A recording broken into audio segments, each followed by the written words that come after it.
Fannie Mae, who is congressionally mandated to make housing more affordable, is somehow or another buying technology for a climate exchange. That's weird. And they're posed to reap billions of dollars on a system that has absolutely nothing to do with their constitutional mandate. Except that it would make your housing costs go up. That'd be good.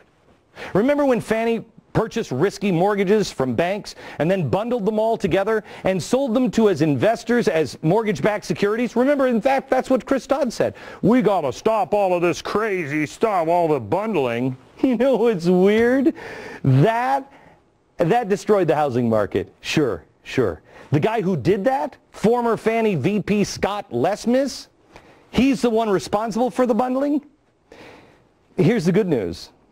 Not only will this new carbon trading system try the exact same bundling method, except they're using smoke, but the guy who did it, Scott Lesmis, he's part of this whole thing. Isn't that great? So don't worry. The only ones involved in this, are the corrupt Franklin Raines, Mr. Redistribution of Wealth, which I haven't really introduced yet.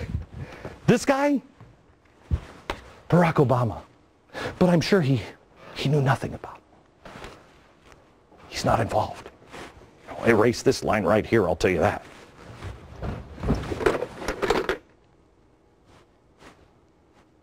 Nope, no call.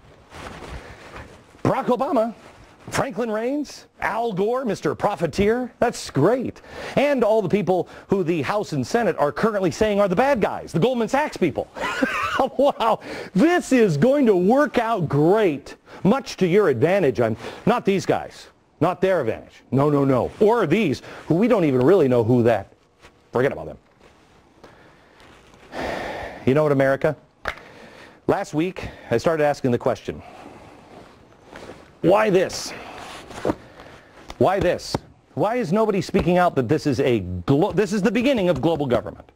This is the financial regulation, 1,403 pages. And why, after all these months, are Goldman the only bad guys here? It's almost, if you've got a piece of $10 trillion, it's almost like you'd be willing to take a little heat now in order to get a piece of that $10 trillion green pie later, huh? I challenge the media. I challenge you. Pick this apart. Pick it apart. No, I'm sorry. Instead, people will just say, he's crazy. He's crazy. Well, you see his chalkboard, it had smoky puffs. What is wrong with that guy? Why don't you do your damn job and question? Why don't you do your job, and don't you think this is a little coincidental? Just a little bit? Oh, he's a conspiracy theory. No, this is all fact. This isn't theory. That's fact. And then, all of a sudden, illegal immigration has leapfrogged global warming. Is it possible that's because Goldman has to take its hits to get the global government structure done, and then they'll get the payoff? Or are you just going to continue to say he's crazy and not talk about the facts? Well, we'll see. We'll see. Illegal immigration. Next.